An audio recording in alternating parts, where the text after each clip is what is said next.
Salut les Wargamers, bienvenue sur la chaîne Wargame Miniature Tuto, la chaîne consacrée aux Wargames et aux figurines. Si vous êtes passionné par ces univers, je vous invite vraiment à vous abonner et activer la petite cloche de notification.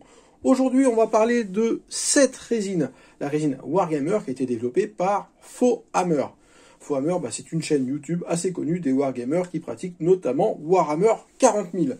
Alors, pourquoi je vous en parle aujourd'hui? Parce que, cette résine, elle me paraît tout à fait intéressante.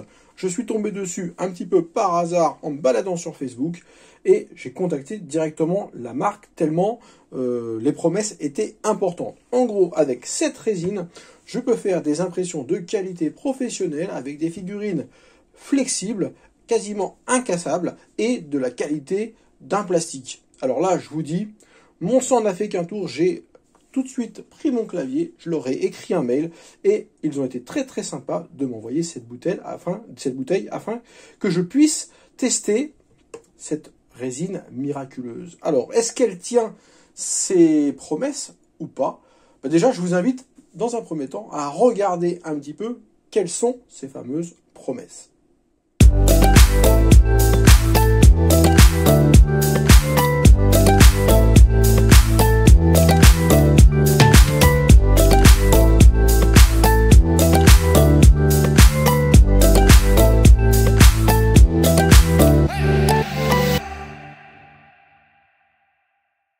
Alors, comme vous avez pu voir sur la vidéo, là, honnêtement, ça va chercher haut. C'est du high level, comme on dit. Donc moi, qu'est-ce que j'ai fait? J'ai testé ça de bout en bout. Il me reste plus grand-chose là-dedans. J'ai vraiment poussé la bête dans ses retranchements et j'ai sorti ma petite imprimante 3D. Je vais vous parler un petit peu de mon matériel parce que, imprimer avec une imprimante pro, même avec de la résine moyenne, vous aurez un super résultat. Mon imprimante, moi, c'est une Anycubic Photon Mono. C'est une imprimante qui a 3 ans déjà, elle est un petit peu fatiguée, mais elle imprime encore assez bien. Depuis le temps, il y en a pas mal d'autres qui sont sortis, et elles font du bien meilleur travail. Donc aujourd'hui, on va regarder vraiment les vraies figurines d'un vrai Wargamer avec une vraie imprimante. Donc un vrai test. Et je peux vous dire que même les figurines que j'ai imprimées, je les ai vraiment maltraitées. On va regarder ça ensemble, un petit peu mes résultats. Cette résine, elle est donc nettoyable à l'eau, nettoyable à l'alcool, elle est sans odeur et elle est grise. Donc ça, c'est plutôt une bonne nouvelle. On va commencer tout de suite par une résine de l'univers de Warhammer 40 000 avec ce Stormtrooper, à moitié Stormtrooper, à moitié Space Marine, je ne sais pas trop. Alors la figurine est un petit peu plus brillante à l'écran, mais elle l'est beaucoup moins en réalité. Et on peut regarder un petit peu la qualité de cette impression. Très belle qualité, j'ai vraiment tous les détails et j'en ai bien plus que ce que je faisais auparavant. Alors là, vous allez me dire, il y a un petit défaut sur l'épée. Le petit défaut sur l'épée, c'est un défaut au niveau du fichier. Donc, ça s'est imprimé strictement comme ça devait l'être. Là, la couleur grise, elle est vraiment super bonne. On voit pas les supports. Alors, pour les besoins de la vidéo, j'ai utilisé essentiellement des dossiers pré-supportés. J'ai également utilisé et testé cette résine avec des supports maison. Je n'ai pas rencontré de problème différent de ce que je faisais habituellement. Pour vous dire un petit peu ce que j'utilise actuellement, normalement, on va dire, en termes de résine, j'utilise les résines, on va dire, du grand public, à savoir des résines Anycubic Eco, et j'avais testé une résine un peu plus élastique, mais bon là c'était pas franchement super, et en plus ça coûtait assez cher. Ici, donc l'impression elle est pas mal, la couleur elle est pas mal, et ça c'est super intéressant, vous voyez, l'épée je peux la tordre. Et ça, déjà, la première promesse, elle est tenue. Voilà, on est sur quelque chose de flexible. Et, petit test. Voilà. Je recommence. Voilà. Ça, c'est tout simplement pas possible avec une résine classique. Puisque, là, ça serait déjà cassé en 50 000 morceaux.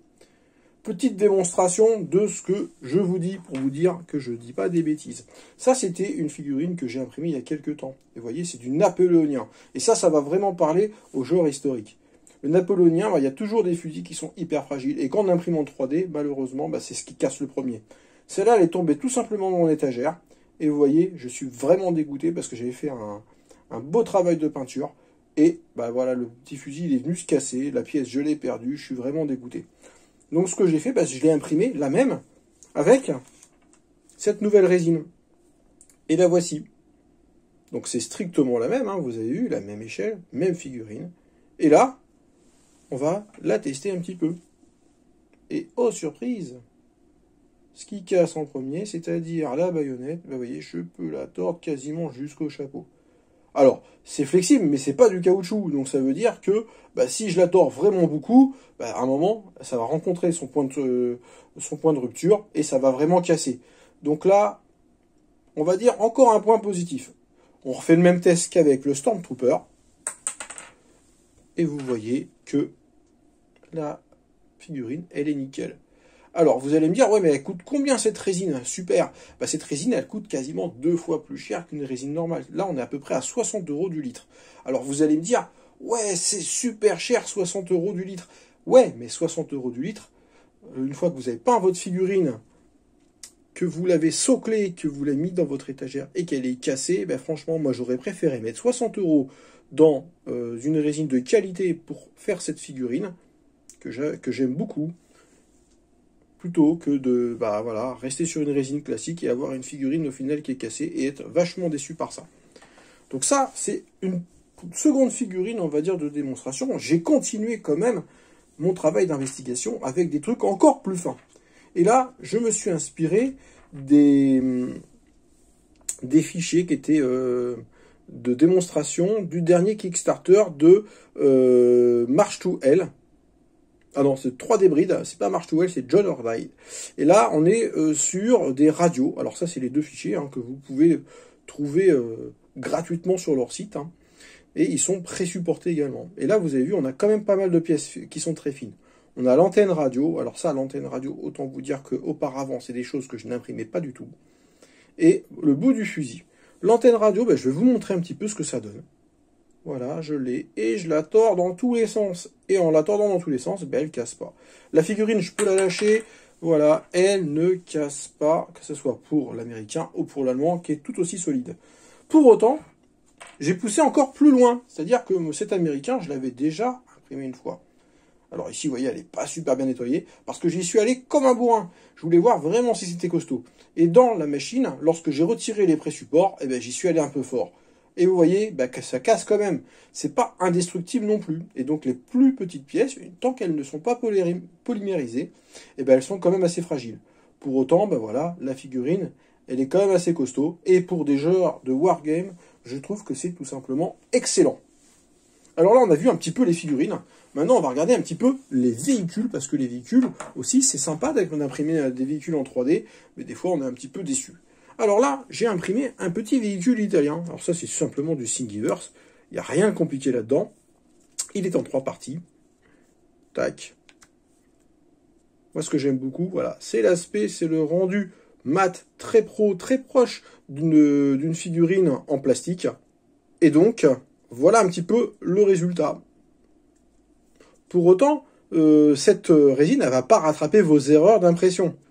Donc sur cette figurine, bah, il y a pas mal de défauts, mais c'est du Thingiverse que j'ai agrandi. Mais vous allez voir que la qualité quand même des chenilles, elle est quand même assez bluffante. Et on est sur un résultat qui est vraiment très mat. Et tous les petits détails, ils ont été respectés. Ça, c'est de la figurine, on va dire, grand public, de la figurine gratuite qu'on peut avoir très facilement. Mais qu'est-ce qu'il en est de figurines professionnelles? Et bien là, je vais vous montrer une figurine, alors j'aurai l'occasion de vous en parler dans une prochaine vidéo, de Kunlan. Kunlan, ben voilà, c'est un sculpteur 3D français qui nous propose des tanks de la Seconde Guerre mondiale. Et bien, si on regarde un petit peu ce que cela donne avec un fichier professionnel, on peut voir toute la finesse qui peut être. Alors, le fichier, il est déjà très beau. Vous voyez la petite chaîne. Tous les détails sont présents avec encore une fois, avec une imprimante 3D qui est quand même de génération bien antérieure. Et là, on a tout simplement les chenilles et tous les détails sont là. On est très très proche d'un vrai plastique, et ça, c'est vraiment excellent. Pour finir, bon, voilà, je vais faire ma petite conclusion sur cette résine. Est-ce que, oui ou non, elle vaut le coup? Ben moi, je pense que si vraiment vous tenez à vos figurines, oui. Si vous voulez faire de la masse, avoir une armée rapidement pour pas cher, ben non, pas forcément. Si vous voulez faire de la belle peinture, si vous voulez conserver votre travail pendant longtemps et de manière durable, et surtout, si vous voulez jouer avec, ben je pense que quand même cette résine, elle est mieux. Pourquoi? Parce que bah voilà, c'est plus durable, la qualité elle est meilleure, c'est plus agréable à peindre également. Les détails y sont bien présents, on ne perd rien du tout, ça exploite pleinement les performances de votre imprimante 3D. Et ça, c'est plutôt quelque chose de vraiment cool. Alors la question qu'on se pose, c'est est-ce que je recommanderais cette résine? Bah oui, vous avez bien compris que je vous la recommande parce que toutes les promesses ont quasiment été tenues. Alors de là à vous dire qu'on veut prendre la figurine, la jeter contre un mur et marcher dessus, bon, là honnêtement, ça serait mensonger de ma part. Tout ce que je peux vous dire, c'est que les figurines, elles sont plus jolies que d'habitude, plus détaillées, elles sont également plus robustes. Et très honnêtement, j'ai bien aimé travailler avec cette résine. Pourquoi? Parce qu'elle n'a pas beaucoup d'odeur. Et ça, l'odeur des résines, c'est quelque chose qui peut en rebuter plus d'un. Voilà, j'ai pas de mélange particulier à faire comme un professionnel. Je mets ça dans ma machine, je respecte le réglage que m'a envoyé directement le fabricant avec quelque chose de très simple. Moi, il faut savoir également que ces figurines, j'ai essayé de les nettoyer à l'eau, mais également à l'alcool. À l'eau, bon, je n'ai pas été plus fan que ça, mais a priori, ça marche bien. À l'alcool, j'utilisais simplement de l'alcool ménager, comme je fais toujours, et ça a marché super bien. Donc, voilà, on peut faire des économies un petit peu sur les fameux IPA ou autres alcools qui coûtent une fortune. Ici, on va faire quelques économies encore là-dessus. Et on va pouvoir s'acheter une résine de qualité. Voilà, bah, j'espère que cette petite revue de produits vous aura plu et que ça vous donnera envie d'imprimer toute une armée. Je vous dis à très très bientôt pour de nouvelles aventures. Ciao, ciao!